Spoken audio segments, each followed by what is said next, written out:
সুপ্রিয় দর্শক শ্রোতা, আমন্ত্রণ জানাচ্ছি বাংলাভিউ সারাদিনের খবর অনুষ্ঠানে।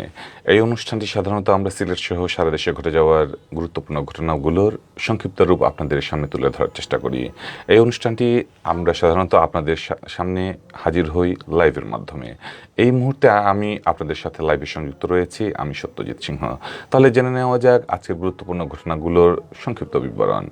আপনারা এরই মধ্যে ডিসক্রিপশনে দেখেই ফেলেছেন যে সাবি আন্দোলনে অর্থ সহায়তাকারী ৩৫৭ জনকে চিহ্নিত করেছে সাবি প্রশাসন।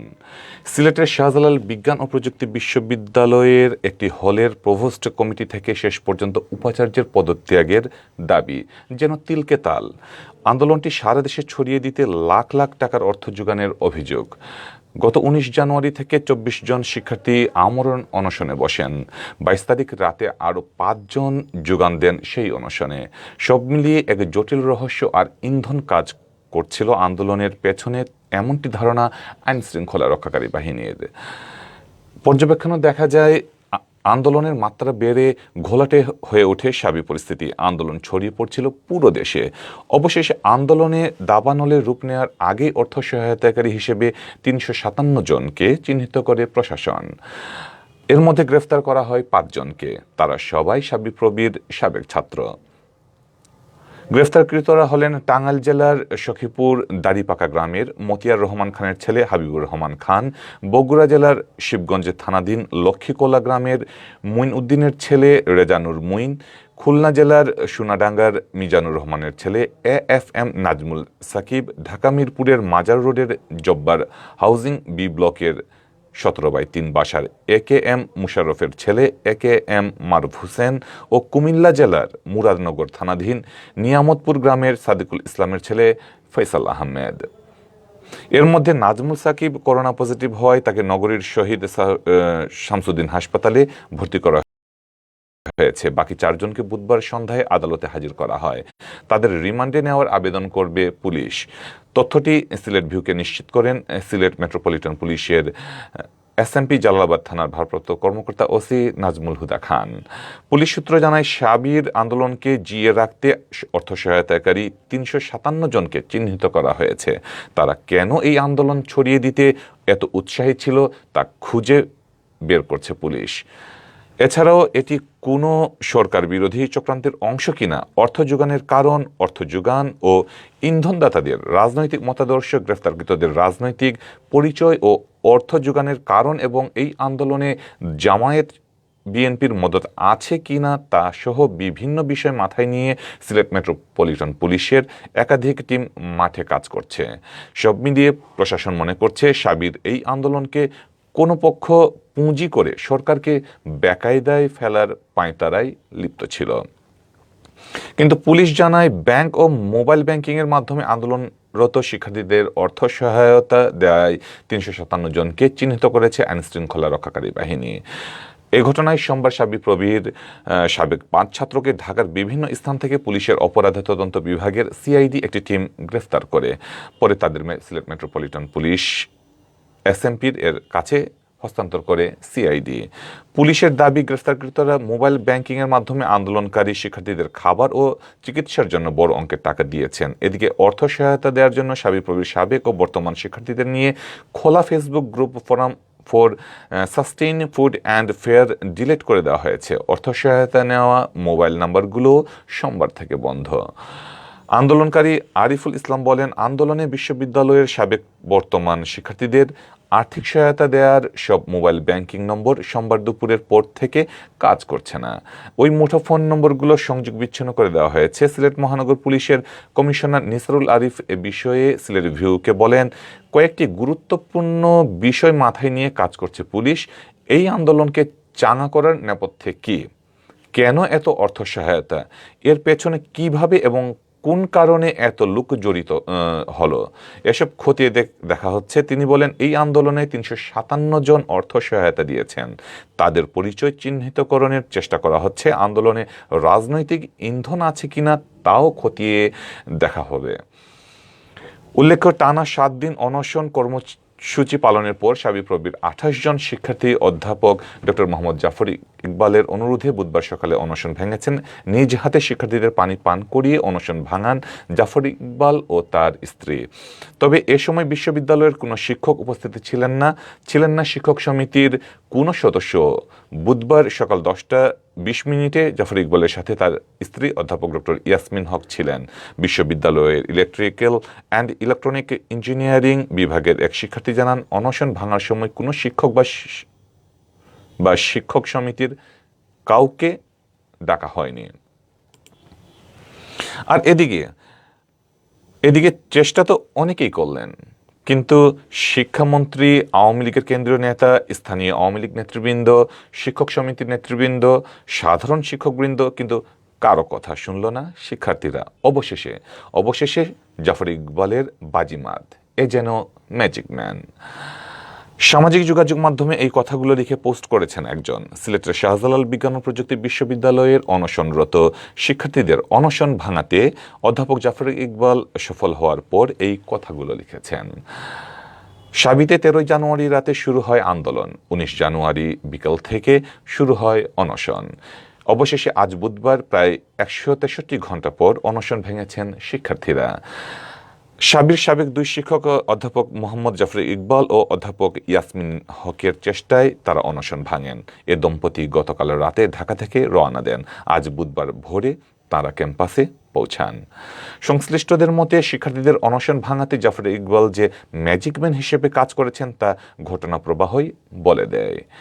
শিক্ষার্থীরা 7 দিন অনশন চালিয়েছিলেন। সেই অনশন ভাঙাতে, আন্দোলন থামাতে অনেকেই অনেকভাবে চেষ্টা করেছেন, কিন্তু কেউ সফল হননি।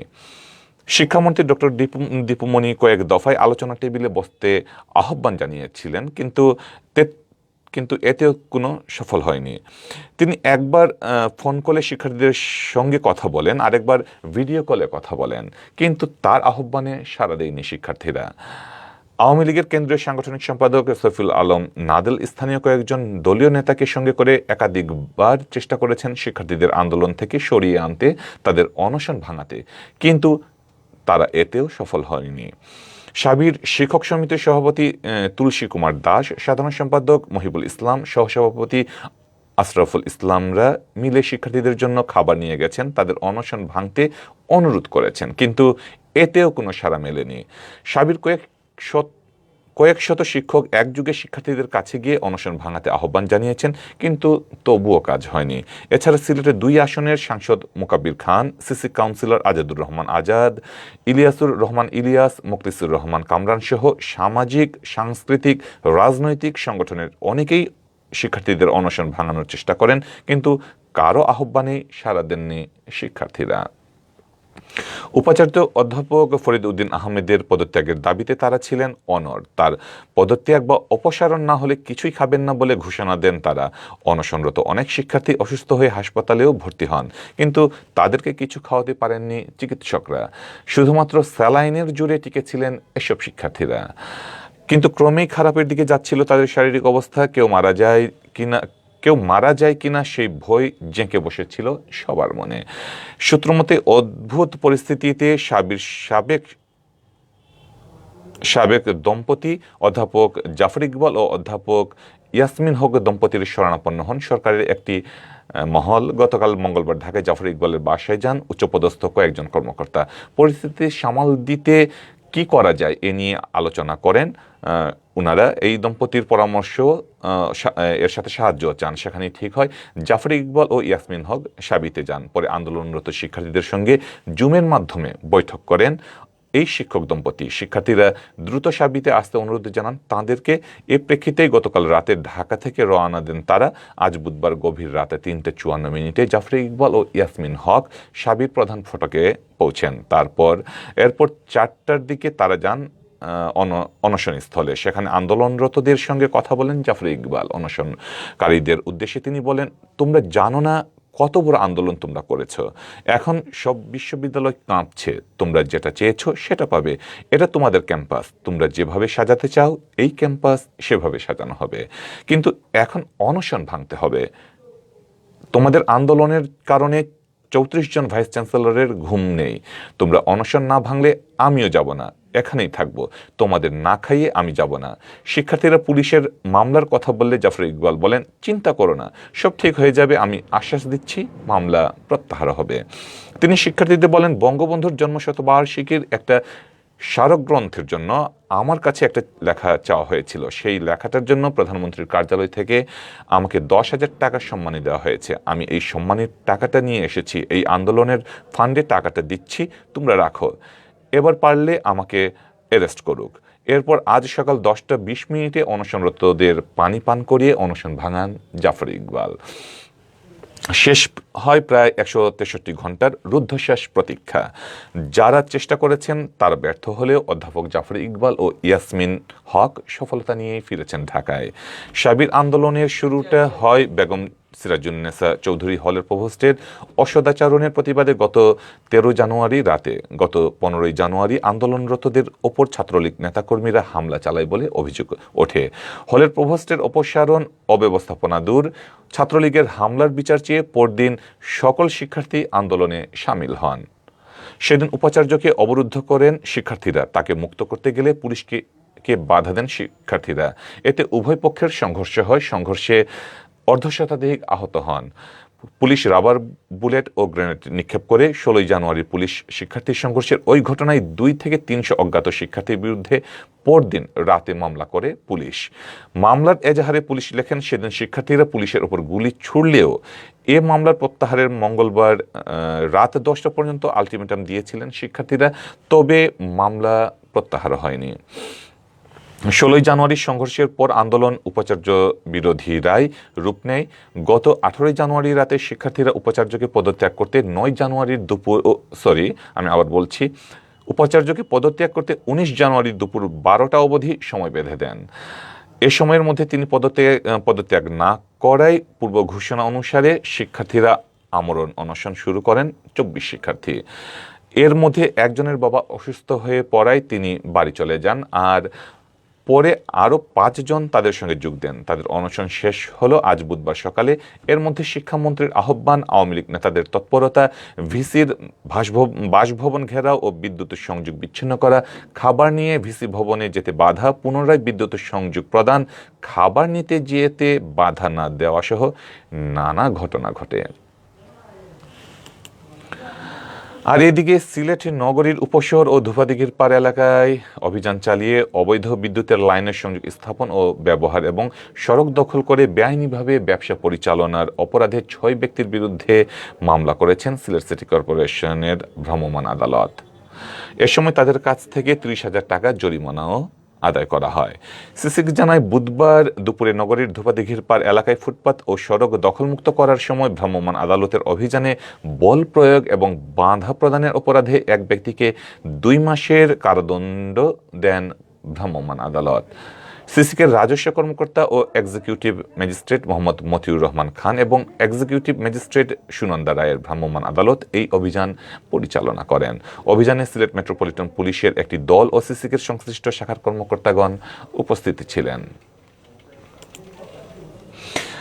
আর এদিকে সিলেটে 100 জনের মধ্যে 40 জনই করোনায় আক্রান্ত। খুবই মর্মাহত একটি খবর। সিলেটে আরও 697 জন করোনা ভাইরাসে আক্রান্ত হয়েছেন। গত 24 ঘন্টায় নমুনা পরীক্ষায় তারা পজিটিভ শনাক্ত হন। স্বাস্থ্য অধিদপ্তর সিলেট বিভাগীয় কার্যালয় জানায়, গতকাল মঙ্গলবার সকাল 8টা থেকে আজ বুধবার সকাল 8টার মধ্যে সিলেট বিভাগে নমুনা পরীক্ষা করা হয় 1765 জনকে। তাতে করোনা শনাক্ত হয় 697 জনে। শনাক্তের হার 39.49%। অর্থাৎ এখন 100 জনের মধ্যে প্রায় 40 জনই করোনা ভাইরাসে আক্রান্ত। নতুন শনাক্তের মধ্যে সিলেট জেলায় 334 জন রয়েছেন। বাকিদের মধ্যে সুনামগঞ্জের 57 জন, মৌলভীবাজারের 123 জন ও হবিগঞ্জের 83 জন রয়েছেন। সব মিলিয়ে বিভাগে করোনা আক্রান্তের সংখ্যা এখন 59,977 জন। এদিকে গত একদিনে সুস্থ হয়েছেন 134 জন।